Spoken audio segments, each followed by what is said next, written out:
মাথাচাড়া দেয় দেশ অনিশ্চয়তায় পড়ছে বলল ফখরুল। একটি বিশেষ দলের বিরুদ্ধে নৈরাজ্য সৃষ্টির অভিযোগ। সংস্কার বিরোধীদের সঙ্গে জোটবদ্ধ হওয়ার সম্ভাবনা নাকচ এনসিপির। আসছে নির্বাচনে প্রতিপক্ষের সঙ্গে হাড্ডাহাড্ডি লড়াইয়ের ইঙ্গিত। জুলাই হত্যাযজ্ঞ মামলায় হানিফ ইনুর বিরুদ্ধে বিচার শুরুর নির্দেশ ট্রাইব্যুনালের। চাঙ্কারপুলে ৬ হত্যা মামলায় ৮ আসামির বিরুদ্ধে সাক্ষ্য শেষ।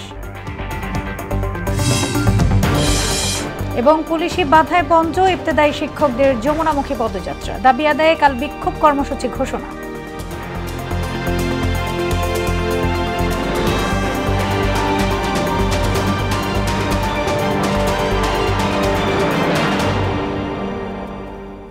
আসসালামু আলাইকুম, সবাইকে মোহনা সংবাদে স্বাগত। শুনছিলেন শিরোনাম, আর পুরোটা সংবাদ জুড়ে আছি আমি সোনিয়া ইসলাম। প্রকৃতি, পরিবেশ ও নদীকে নেতিবাচক প্রভাব মুক্ত রেখে সড়ক, রেল, বিমান ও নৌপথে সম্মিলিত উন্নয়ন ত্বরান্বিত করার আহ্বান জানিয়েছেন অন্তর্বর্তী সরকারের প্রধান উপদেষ্টা অধ্যাপক মোহাম্মদ ইউনূস। রাষ্ট্রীয় অতিথি ভবন যমুনায় এই সংক্রান্ত এক আন্তঃমন্ত্রণালয় বৈঠকে আজ এই আহ্বান জানান তিনি। প্রধান উপদেষ্টা বলেন, দেশের যোগাযোগ ব্যবস্থা খুবই নাজুক অবস্থায় রয়েছে। একে দ্রুত শৃঙ্খলার মধ্যে আনা না গেলে পুরো ব্যবস্থায় অর্থনীতির গলার ফাঁসে পরিণত হবে। তবে পরিবেশের কোনো ক্ষতি না করাই এই কাজটা করতে হবে। শত্রুরা মাথাচাড়া দেয় দেশ অনিশ্চয়তার মধ্য দিয়ে চলছে বলে মন্তব্য করেছেন বিএনপি মহাসচিব মির্জা ফখরুল ইসলাম আলমগীর। একটি বিশেষ দল এই নৈরাজ্য সৃষ্টির জন্য দায়ী বলে অভিযোগ করেন তিনি। দুপুরে নয়াপল্টনে দলের কেন্দ্রীয় কার্যালয়ে যৌথ সভা শেষে এসব কথা বলেন মির্জা ফখরুল। এ সময় ঐতিহাসিক ৭ নভেম্বর উপলক্ষে দলের পক্ষে ১০ দিনের কর্মসূচিও ঘোষণা করেন তিনি। আরও জানাচ্ছেন হুমায়ুন কবির।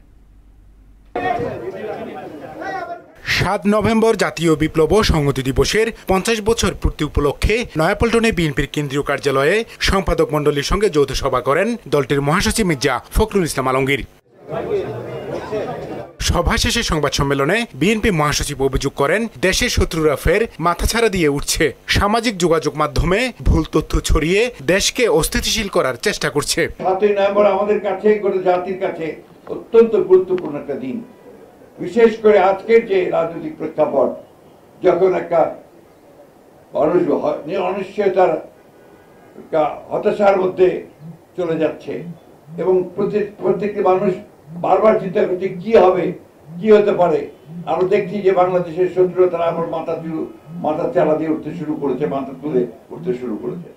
আমরা দেখছি যতই সময় যাচ্ছে ততই বাংলাদেশে একটা অ্যানার্কিক সিচুয়েশন, একটা পুরোপুরি একটা নৈরাজ্য সৃষ্টি করার অপচেষ্টা চলছে। ৭ নভেম্বর বিপ্লব ও সংহতি দিবস উপলক্ষে নয়াপল্টনে র্যালি সহ ১০ দিনের কর্মসূচি ঘোষণা করেন বিএনপি মহাসচিব। দিবসটি উপলক্ষে ৭ই নভেম্বর সকাল ১০টায় দলের জাতীয় নেতৃবৃন্দ সহ সকল পর্যায়ের নেতাকর্মী মহান স্বাধীনতার ঘোষক সাবেক রাষ্ট্রপতি শহীদ প্রেসিডেন্ট জিয়াউর রহমানের মাজারে পুষ্পস্তবক অর্পণ করবেন ও ফাতিহা পাঠ করবেন। ঢাকা মহানগরের উদ্যোগে নয়াপল্টনস্থ বিএনপি কেন্দ্রীয় কার্যালয়ের সামনে থেকে র্যালি অনুষ্ঠিত হবে। ওই দিনই সারা দেশে বিএনপির উদ্যোগে জেলা উপজেলা পর্যায়ে র্যালি অনুষ্ঠিত হবে।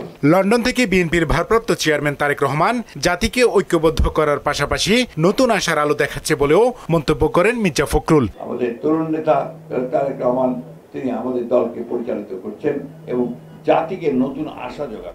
হুমায়ুন কবির, মোহনা সংবাদ, ঢাকা। সংস্কার বিরোধী কোনো দলের সঙ্গে জোটে যাওয়ার সম্ভাবনা নেই বলে জানিয়েছেন জাতীয় নাগরিক পার্টির আহ্বায়ক নাহিদ ইসলাম। সকালে রাজধানীর বাংলা মোটরের দলীয় কার্যালয়ে তিনি কথা বলেন। এনসিপি ৩০০ আসনেই প্রার্থী দেবে উল্লেখ করে নাহিদ ইসলাম বলেন, এ মাসে চূড়ান্ত তালিকা দেয়া হতে পারে। বিএনপি তো পুরো ঐক্যমত্য কমিশনের শুরু থেকে মৌলিক যে বিষয়গুলো ছিল সেখানে নোট অফ ডিসেন্ট দিয়েছে, বিরোধিতা করার চেষ্টা করেছে। ফলে সংস্কারের পক্ষে তারা কতটুকু আছে এ বিষয়ে জনগণের ভিতরে প্রশ্ন আছে, আমাদের কাছেও প্রশ্ন আছে। আবার অন্যদিকে জামাতের কার্যক্রমে মনে হচ্ছে যে তারা নির্বাচনকে পেছানোর কোনো অভিসন্ধি তাদের আছে কিনা, দুরভিসন্ধি আছে কিনা। ফলে একদল সংস্কারকে ভেস্তে দিচ্ছে, আরেক দল নির্বাচনকে পেছানোর চেষ্টা করছে। শাপলা-কলি প্রতীক চেয়ে নির্বাচন কমিশনে চিঠি দিয়েছে জাতীয় নাগরিক পার্টি। ইসি এই প্রতীক বরাদ্দ দিলে তা গ্রহণ করা হবে বলে নিশ্চিত করেছেন দলটির মুখ্য সমন্বয়ক নাসির উদ্দিন পাটোয়ারি। আগামী জাতীয় সংসদ নির্বাচনে বিএনপির সঙ্গে হাড্ডাহাড্ডি লড়াইয়ের কথা উল্লেখ করে আরপিওর 20 অনুচ্ছেদের সংশোধন বহাল রাখতে কমিশনের কাছে দাবি জানান তিনি। নির্বাচন কমিশন আমরা যতটুকু চিন্তা করেছি তারা এক ধাপ একটু বেড়ে চিন্তা করে সেখানে কলি, শাপলা এবং কলি অন্তর্ভুক্তি করেছে। তো আমরা এটা পজিটিভলি নিয়েছি এবং তাদেরকে আমরা আহ্বান জানিয়েছি যে দ্রুত গতিতে যাতে এনসিপির যে নিবন্ধন প্রক্রিয়া এটা সম্পূর্ণ করে আমরা যাতে আমাদের মাঠে প্রতীক নিয়ে যেতে পারি সেই বিষয়ে সুরাহা সমাধানের করার জন্য। জুলাই আন্দোলনকালে কুষ্টিয়ায় সংগঠিত মানবতা বিরোধী অপরাধের পৃথক মামলায় আওয়ামী লীগ নেতা হানিফ ও জাসদ নেতা ইনুর বিরুদ্ধে বিচার শুরুর নির্দেশ দিয়েছেন আন্তর্জাতিক অপরাধ ট্রাইব্যুনাল। আদালতে নিজেকে নির্দোষ দাবি করেন হাসানুল হক ইনু, যদিও এমন বক্তব্য আমলে নেওয়ার সুযোগ নেই বলে জানিয়েছেন চিফ প্রসিকিউটর তাজুল ইসলাম। এদিকে চাংখারপুলে 6 জনকে হত্যা মামলায় ডিএমপির সাবেক কমিশনার হাবিবুর রহমান সহ 8 আসামির বিরুদ্ধে সাক্ষ্য গ্রহণ শেষ হয়েছে। মেজবার রহমানের রিপোর্ট।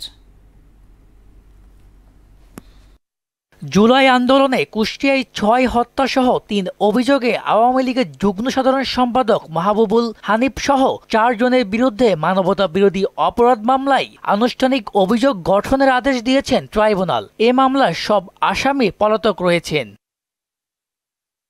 হানিফের মামলায় 25 নভেম্বর সূচনা বক্তব্য উপস্থাপন ও সাক্ষ্য গ্রহণ শুরুর নির্দেশ দিয়েছেন ট্রাইব্যুনাল। মাহবুবুল আলম হানিফ, যিনি আওয়ামী লীগের অন্যতম একজন নেতা, এবং তার সহ কুষ্টিয়া আওয়ামী লীগের আরও 3 জন নেতা সহ মোট 4 জনের বিরুদ্ধে আরও একটি মামলায় অভিযোগ গঠন হয়েছে এবং সেটার বিচারের জন্য 25 নভেম্বর সাক্ষ্য গ্রহণের জন্য দিন ধার্য করা হয়েছে। এদিকে কুষ্টিয়ায় সংগঠিত মানবতা বিরোধী অপরাধের আরেক মামলায় হাসানুল হক ইনুর বিরুদ্ধে হত্যাসহ 8টি অভিযোগ গঠন করে 30 নভেম্বর সূচনা বক্তব্য ও সাক্ষ্য গ্রহণ শুরুর দিন ধার্য করা হয়েছে। ইনু নিজেকে নির্দোষ দাবি করে খালাস চাইলেও তা আমলে নেননি ট্রাইব্যুনাল। ওনাকে প্রশ্ন করা হয়েছে যে আপনার কোনো বক্তব্য আছে কিনা, চোর গলায় বলেছেন যে উনি সম্পূর্ণরূপে নির্দোষ। চিফ প্রসিকিউটর জানান হাসানুল হক ইনুর খালাস পাওয়ার সম্ভাবনা নেই। কমান্ড এবং সুপিরিয়র রেসপন্সিবিলিটির কারণে তার বিরুদ্ধে এই অভিযোগগুলো গঠন হয়েছে। তিনি বিভিন্ন সময় উস্কানিমূলক বক্তব্য দিয়েছেন, ছাত্রদেরকে সহিংস, ছাত্রদেরকে সন্ত্রাসী, জামাত, শিবির, বিএনপি এগুলো বলে তাদেরকে হত্যা করাটা যে যৌক্তিক বা বৈধ এই ধরনের একটা ইমপ্রেশন তৈরি করেছেন। এদিকে জুলাই গণঅভ্যুত্থানে চাংখারপুলে 6 জনকে হত্যার ঘটনায় মানবতা বিরোধী অপরাধ মামলায় ডিএমপির সাবেক কমিশনার হাবিবুর রহমান সহ 8 আসামির বিরুদ্ধে 13 দিনের সাক্ষ্য গ্রহণ শেষ হয়েছে। মেজবার রহমান, মোহনা সংবাদ, ঢাকা। সাবেক প্রধান বিচারপতি খায়রুল হক সর্বোচ্চ আদালতকে রাজনৈতিক উদ্দেশ্যে ব্যবহার করে তত্ত্বাবধায়ক সরকার ব্যবস্থা বাতিলের রায় দিয়েছিল বলে জানিয়েছেন বিএনপিপন্থী আইনজীবী জয়নুল আবেদিন। তত্ত্বাবধায়ক সরকার ব্যবস্থা সংক্রান্ত সংবিধানের 13 সংশোধনী বাতিলের রায় পুনর্বিবেচনার আবেদনের আপিল শুনানিতে একথা জানান তিনি। বলেন, তত্ত্বাবধায়ক সরকার ব্যবস্থা বাতিলের রায়ের মাধ্যমে দেশের রাজনৈতিক সংকট সৃষ্টি হয়েছে। আপিলের শুনানি মঙ্গলবার পর্যন্ত মুলতবি করেছেন সর্বোচ্চ আদালত। জাতীয়করণ সহ 5 দফা দাবি আদায়ে এবার বিক্ষোভ কর্মসূচি ঘোষণা করেছে স্বতন্ত্র ইবতেদায়ী মাদ্রাসার শিক্ষকরা। এজন্য আগামীকাল 11টা পর্যন্ত সরকারকে সময় বেঁধে দিয়েছে তারা। এর আগে যমুনামুখী পদযাত্রা কর্মসূচিতে পুলিশ বাধা দিলে প্রেস ক্লাবের সামনে অবস্থান নেন শিক্ষকরা। আরও জানাচ্ছেন মোদাসির আলী। জাতীয়করণ সহ 5 দাবিতে 21 দিন ধরে প্রেস ক্লাবের সামনে অবস্থান করছেন স্বতন্ত্র ইবতেদায়ী মাদ্রাসার শিক্ষকরা। দাবি পূরণে পূর্ব ঘোষিত যমুনামুখী লং মার্চের আগে বক্তব্য স্লোগানে মুখর হয়ে ওঠে জাতীয় প্রেস ক্লাব এলাকা। আমরা আন্দোলন চালিয়ে যাব যতক্ষণ আমাদের দাবি আদায় না হওয়া পর্যন্ত আমরা রাজপথ ছাড়বো না। এই দাবি ন্যায্য দাবি, এই দাবি অবশ্যই মানা উচিত সরকারের। আগের মতোই আমাদেরকে সেই পুতুল খেলায় খেলিত করে এখনো পর্যন্ত আমাদের কোনো কিছু করেনি। দ্রুত সময়ের মধ্যে জাতীয়করণের গ্যাজেট প্রকাশ করতে সরকারের প্রতি আহ্বান জানান শিক্ষকরা।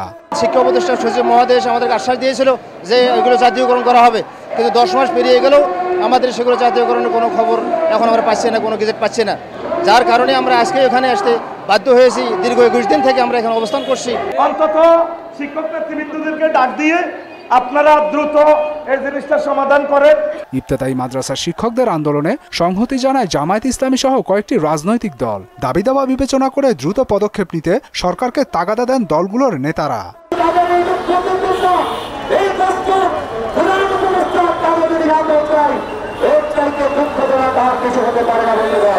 এই আন্দোলন অগ্রসর হবে আরো কঠোর থেকে কঠোর কর্মসূচি দিয়ে এই দাবি আদায় করতে আমরা বদ্ধপরিকর হব। রোববার দুপুর 1টার পর যমুনামুখী লং মার্চ শুরু করলেও পুলিশে বাধার মুখে পড়েন আন্দোলনরত শিক্ষকরা। এরপর প্রেস ক্লাবের সামনে অবস্থান নেন তারা।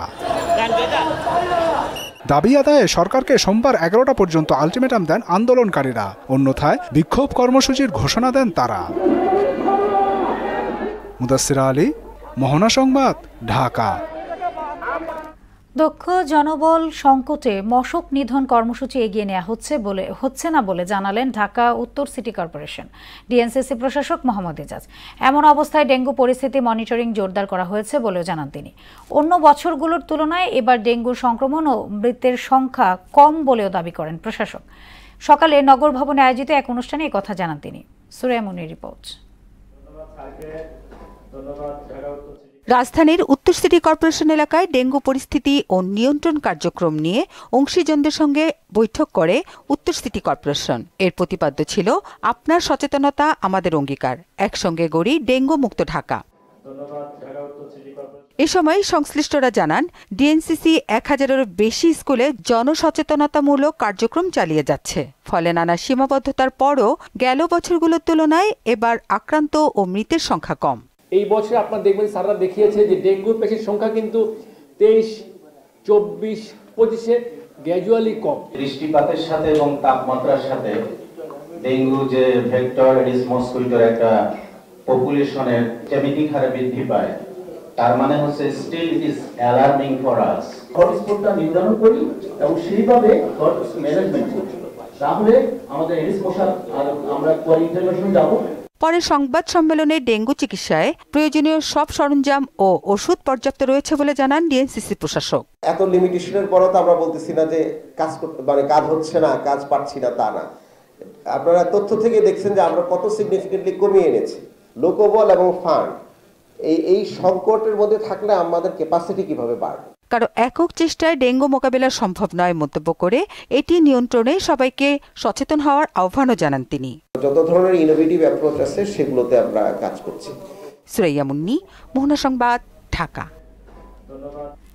আগামী বছর জাতীয় নির্বাচনের পর তাবলিগ জামায়াতের বিশ্ব ইজতেমা অনুষ্ঠিত হবে বলে জানিয়েছেন ধর্ম উপদেষ্টা আফম খালিদ হোসেন। তিনি বলেন, নির্বাচনের আগে এত বড় সমাবেশের ঝুঁকি নিতে চায় না সরকার। সচিবালয়ে এক ব্রিফিংয়ে উপদেষ্টা জানান, নির্বাচন পেছানোর কোনো পরিকল্পনা নেই।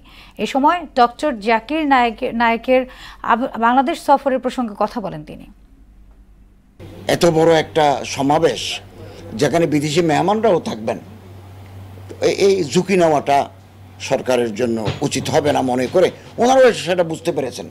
ওনারা নিজেরাও বলেছেন, সাদ সাহেবের অনুসারীরা বলছেন যে আমরা নিজেরাও চিন্তা করছি যে ইলেকশনের আগে ইজতেমা হওয়াটা খুব বেশি যুক্তিযুক্ত হবে না। মামলা জটিলতায় 1.5 যুগেও শেষ হয়নি শেরপুরের নকলার ফায়ার সার্ভিস স্টেশনের নির্মাণ কাজ। এখনও বাকি 40% কাজ। উচ্চ আদালতের আদেশ পেলেই পুনরায় নির্মাণ শুরু করার কথা জানায় কর্তৃপক্ষ। আব্দুল্লাহ আমিনের প্রতিবেদন, জানাচ্ছেন আফরিন পপি। 9টি ইউনিয়ন ও একটি পৌরসভা নিয়ে গঠিত উপজেলা নকলায় প্রায় 3 লাখ মানুষের বসবাস। 2006 সালে শুরু হয় নকলার ফায়ার সার্ভিস স্টেশন নির্মাণের কাজ, যার নির্মাণ ব্যয় ছিল 35,75,000 টাকা। কিন্তু জমির মালিকানা নিয়ে শেরপুর আদালতে একটি মামলা করে মালিক পক্ষ। এতে বন্ধ হয়ে যায় নির্মাণ কাজ। নকলায় যে কোনো জরুরি দুর্যোগ মোকাবেলায় সাহায্য নিতে হয় জেলা সদর সহ আশেপাশের উপজেলার ফায়ার সার্ভিসের। এতে সাধারণ দুর্ঘটনাও ভয়াবহ আকার ধারণ করে। এছাড়া উদ্ধারকর্মীর অভাবে পানিতে ডুবেও প্রাণ হারানোর ঘটনাও ঘটছে।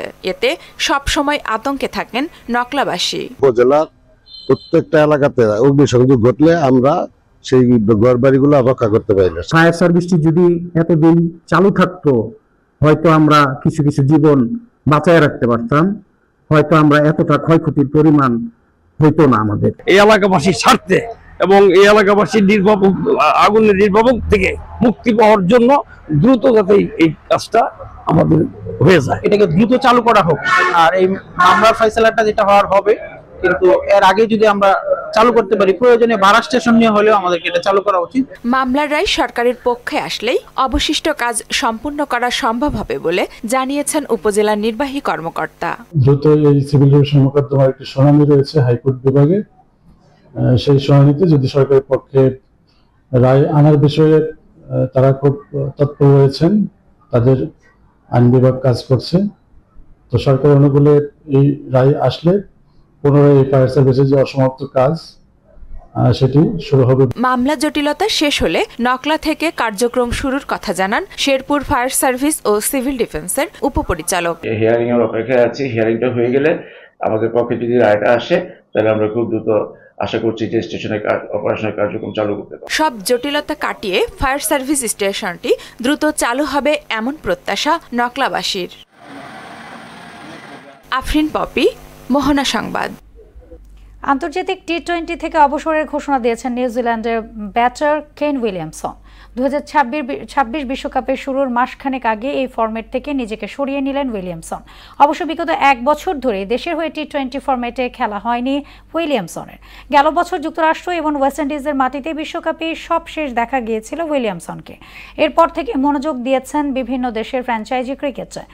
ব্ল্যাক ক্যাপসদের হয়ে 93 টি-20 ম্যাচে 2575 রান করেছেন উইলিয়ামসন, যা দেশটির ইতিহাসেই দ্বিতীয় সর্বোচ্চ।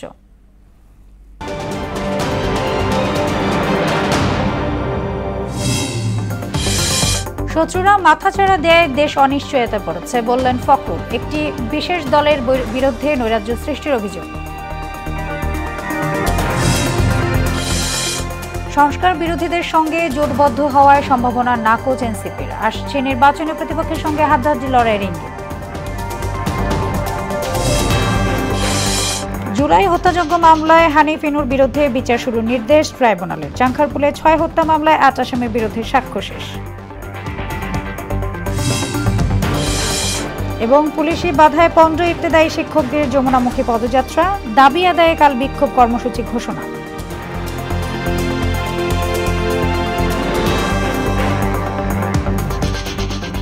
এই ছিল মোহনা সংবাদে। পরবর্তী সংবাদ রাত 9টায়। এর আগে সন্ধ্যায় 7টায় দেখবেন সংবাদ এক নজরে। মোহনার সবশেষ খবর জানতে ভিজিট করুন www.mona.tv। সংবাদ দেখতে পারেন ফেসবুক, ইউটিউবে। এতক্ষণ সঙ্গে থাকার জন্য ধন্যবাদ সবাইকে।